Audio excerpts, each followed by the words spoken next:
नमस्कार दोस्तों, 17 सितंबर 2025 यह तारीख भारत के राजनीतिक इतिहास में एक ऐतिहासिक मोड़ बनने जा रही है। यह तारीख एक तरफ राजनीतिक तूफान खड़ा करेगा तो एक तरफ सन्नाटा पसारे हुए इतिहास के पन्नों में दर्ज होगा।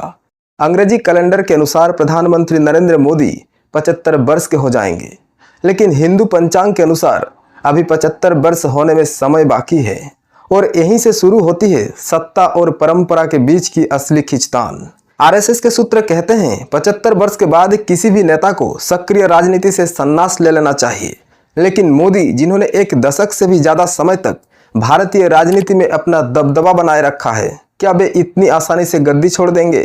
3 बार के मुख्यमंत्री, 3 बार के प्रधानमंत्री, इतना लंबा समय सत्ता में रहते हुए अचानक से सत्ता छोड़कर जीवन बिताना बिना परिवार के, क्या मोदी जी के लिए ये अग्नि परीक्षा होने जा रही है या फिर उनके लिए हिंदू पंचांग सहारा बन जाएगा जो और 6 महीने उनको प्रधानमंत्री बने रहने का अवसर देता है?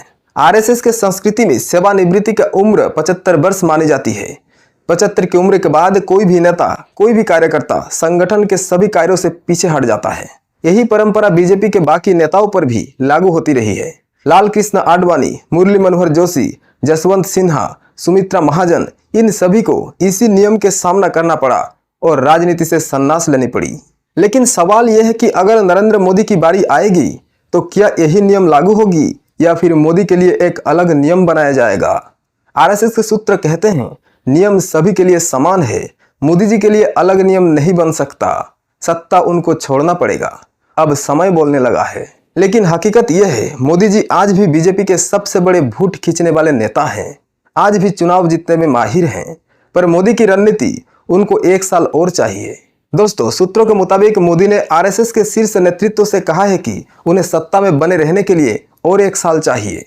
उनका तर्क है देश में बड़े प्रोजेक्ट्स अधूरे हैं, अंतर्राष्ट्रीय स्तर पर कुछ निर्णायक फैसले लेने बाकी हैं और पार्टी को अगले पीढ़ी के नेतृत्व के हाथ में सौंपने से पहले जमीन तैयार करनी पड़ेगी। अभी वो जमीन तैयार होने में वक्त लगेगा, नहीं तो सत्ता से हाथ धोना पड़ सकता है। लेकिन आरएसएस पूरी तरह से सहमत नहीं है। आरएसएस मोदी को सिर्फ 6 महीने के लिए एक्सटेंशन दिया है, यानी 17 सितंबर 2025 के बाद हिंदू पंचांग के अनुसार मार्च 2026 तक वे प्रधानमंत्री बने रह सकते हैं। उसके बाद उन्हें गद्दी छोड़नी ही होगी, यानी मोदी को आधा समझौता मिला है।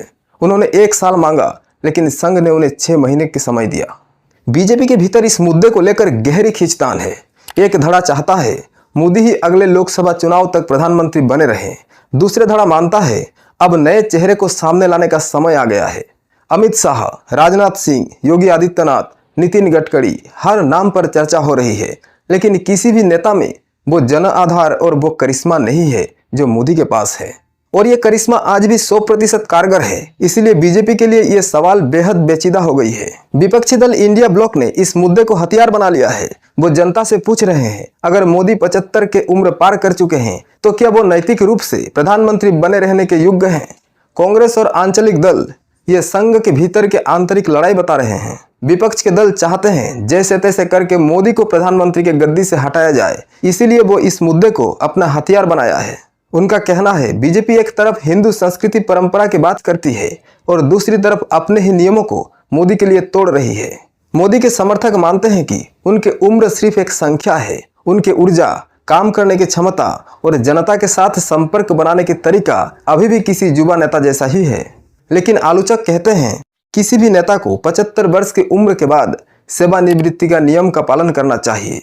जनता के एक समूह अब इस बहस में उलझा हुआ है, क्या मोदी बिना चुनाव लड़े सत्ता छोड़ देंगे या फिर अगले आम चुनाव तक सत्ता में बने रहेंगे?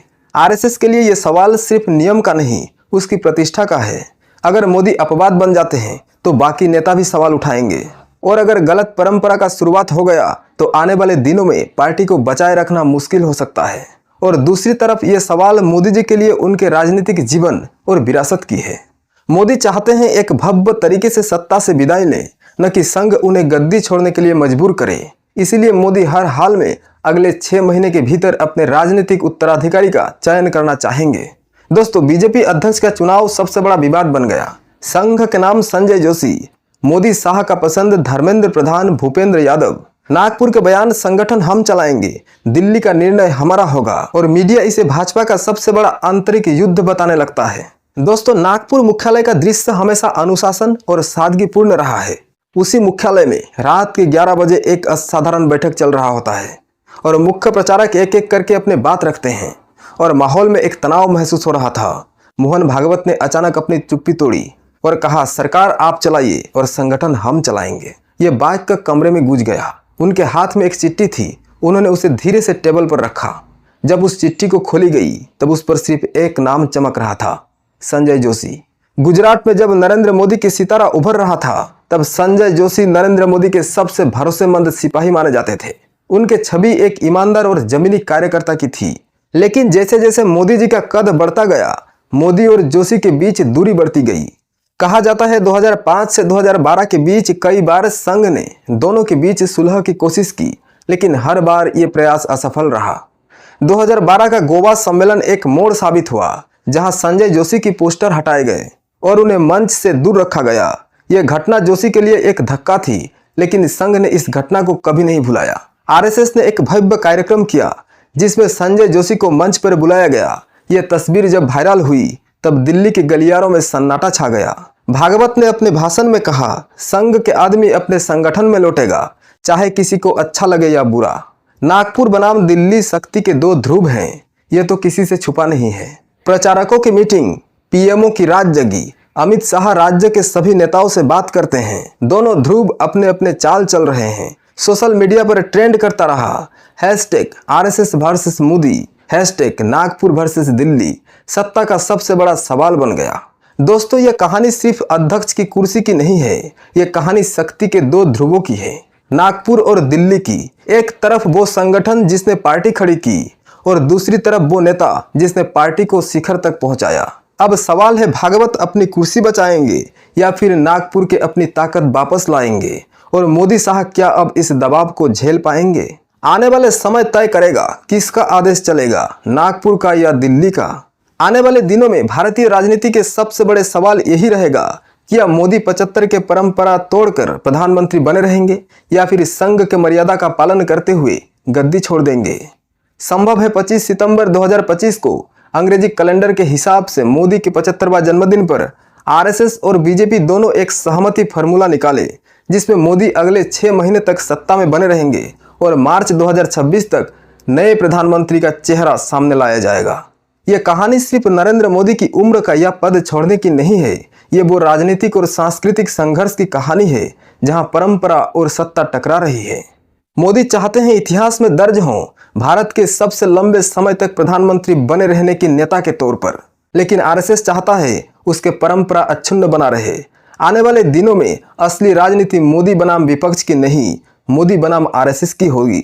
और यही एक फैसले से पूरे देश में भाजपा और आरएसएस की ऐसी टेस्ट होने जा रही है, जिससे यह तय हो जाएगा कि भाजपा सत्ता के लिए राजनीति करती है या फिर संस्कृति और परंपरा के लिए।